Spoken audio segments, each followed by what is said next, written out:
হবিগঞ্জে ৫৫ বিজিবির পৃথক দুটি অভিযানে ট্রাক ভর্তি বালুর নিচে লুকানো ৪০,৫০,০০০ টাকা মূল্যের বিপুল পরিমাণ ভারতীয় জিরা জব্দ।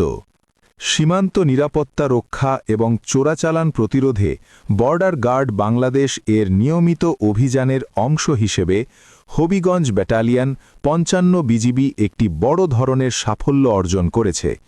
অদ্য ২৬ ফেব্রুয়ারি ২০২৬ তারিখ গভীর রাতে পৃথক দুটি বিশেষ অভিযানে অভিনব কায়দায় পাচারকালে প্রায় ৪০,৫০,০০০ টাকা মূল্যের বিপুল পরিমাণ ভারতীয় জিরা জব্দ করা হয়েছে।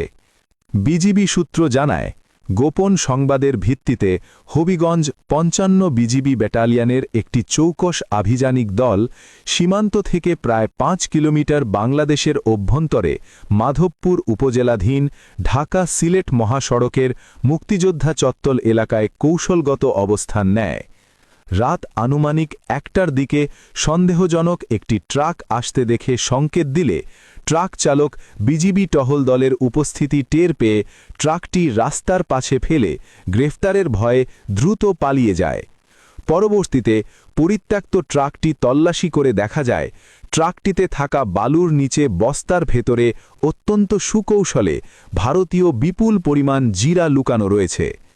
পাচারের উদ্দেশ্যে নিয়ে যাওয়া জিরাগুলো জব্দ করা হয়। এছাড়াও পৃথক আরেকটি বিশেষ অভিযানে একই এলাকায় আজ ভোররাত ৪টের দিকে অন্য আরেকটি ট্রাক আসতে দেখে ট্রাকটি সংকেত দিয়ে থামানো হয়। উক্ত ট্রাকটি তল্লাশি করে অভিনব কায়দায় বালুর নিচে লুকানো অবস্থায় পরিবহনকালে ভারতীয় বিপুল পরিমাণ জিরা জব্দ করা হয়।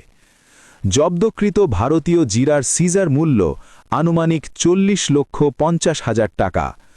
অবৈধভাবে আনা এই ভারতীয় জিরাগুলো সংশ্লিষ্ট কাস্টমস অফিসে হস্তান্তরের প্রক্রিয়া চলমান রয়েছে।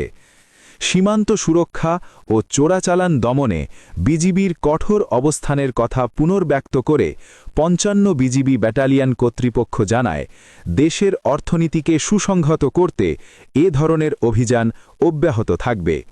একই সঙ্গে চোরাচালান প্রতিরোধে সীমান্তে গোয়েন্দা নজরদারি বৃদ্ধির পাশাপাশি সীমান্তবর্তী জনসাধারণের সক্রিয় সহযোগিতা ও সামাজিক সচেতনতা গড়ে তোলার আহ্বান জানিয়েছে বিজিবি।